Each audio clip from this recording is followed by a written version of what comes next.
whether or not you're likely to get it. But you want to be working early to prevent Alzheimer's disease because it's a nightmare for brain function. The real reason not to use drugs? They damage your brain. And if they damage your brain, they damage your life. So here's, for my own patients, this is a cocaine brain, a methamphetamine brain, an alcoholic brain, and a heroin brain. The one question you always want to ask yourself if you want to be successful is, which brain do you want? Is your behavior day in and day out, every day, helping or hurting your brain? You want to ask yourself that question every day. Now, when we come back, I'm going to show you how to be happier, more focused, less anxious, and less depressed by balancing these very interesting 3 systems in your brain. I'm also going to show you this very sneaky way to deal with difficult people in your life. Stay tuned.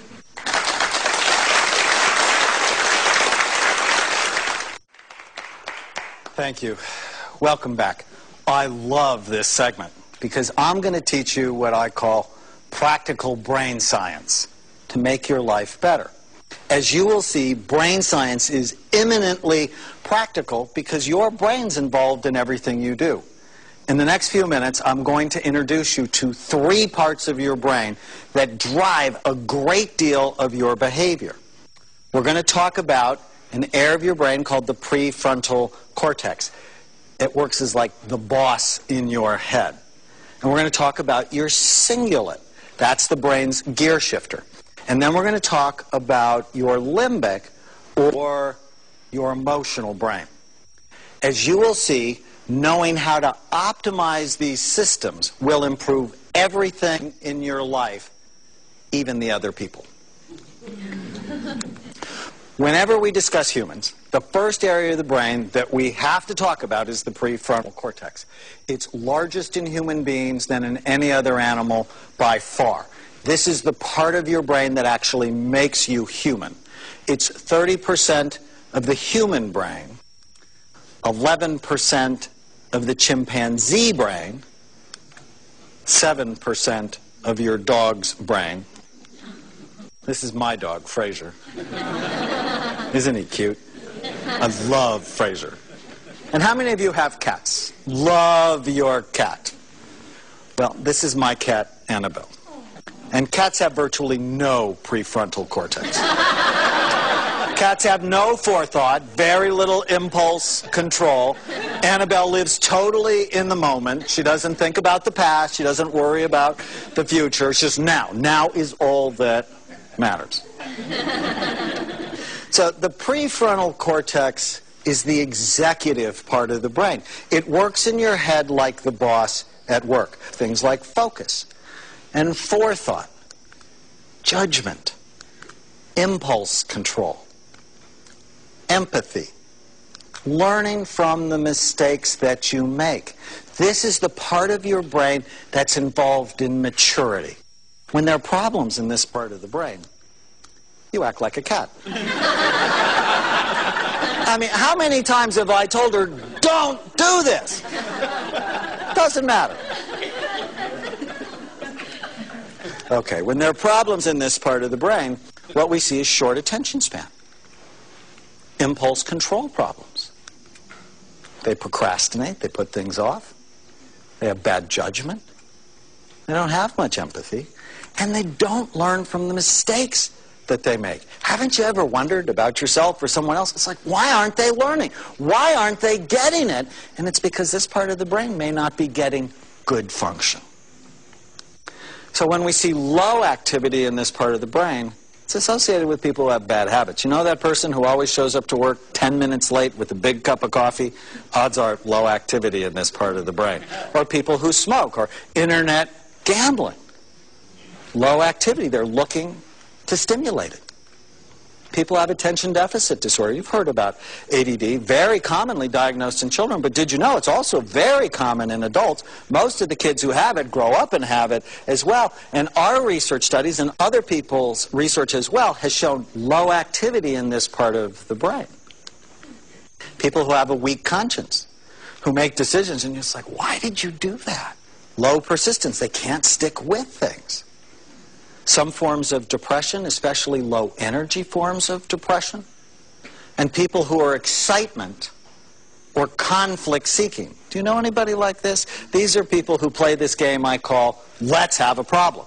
It's like they need to be upset in order to concentrate. It's like being upset actually stimulates their brain and helps them feel more normal. So as kids, they pick on their brothers. As spouses, they may pick on their spouse, right? Or they may be stirring it up at work.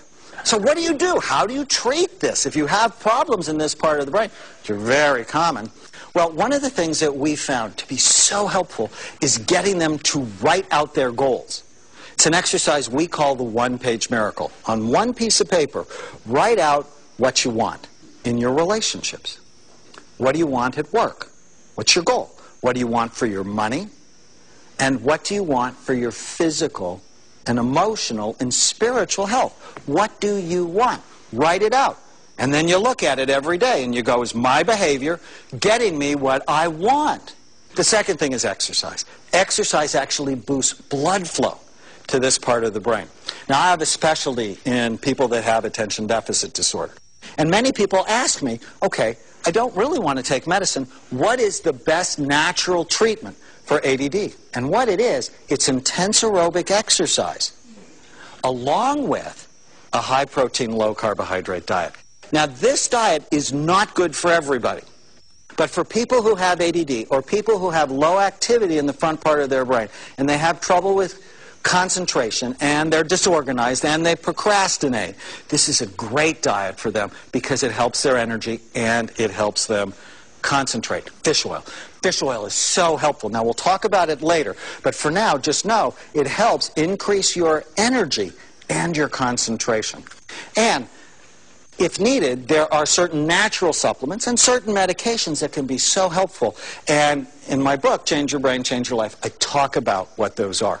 The next part of the brain that I want to teach you about, or talk to you about, is called the cingulate gyrus. So here we're looking at the brain from the left side. So this is the back to the right.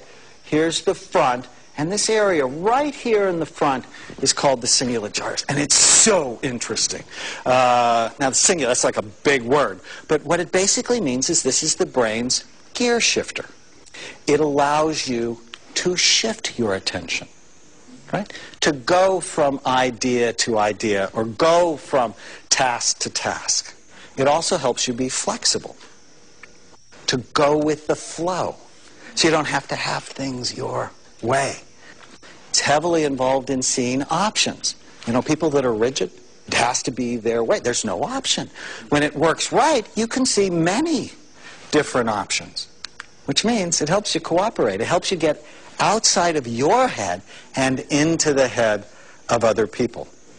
It's hugely also involved in error detection. So if you walk into a room and you see something that's out of place, it's the cingulate gyrus that's telling you this is out of place. And when it works too hard, if you want to make those people crazy, just like move something. You know, like turn the picture a little bit or mess with something, and they just, I know it's wrong. Something's wrong. Something's wrong. Now, when there are problems in this part of the brain, when it works too hard, which is usually due to a deficit in the neurotransmitter serotonin.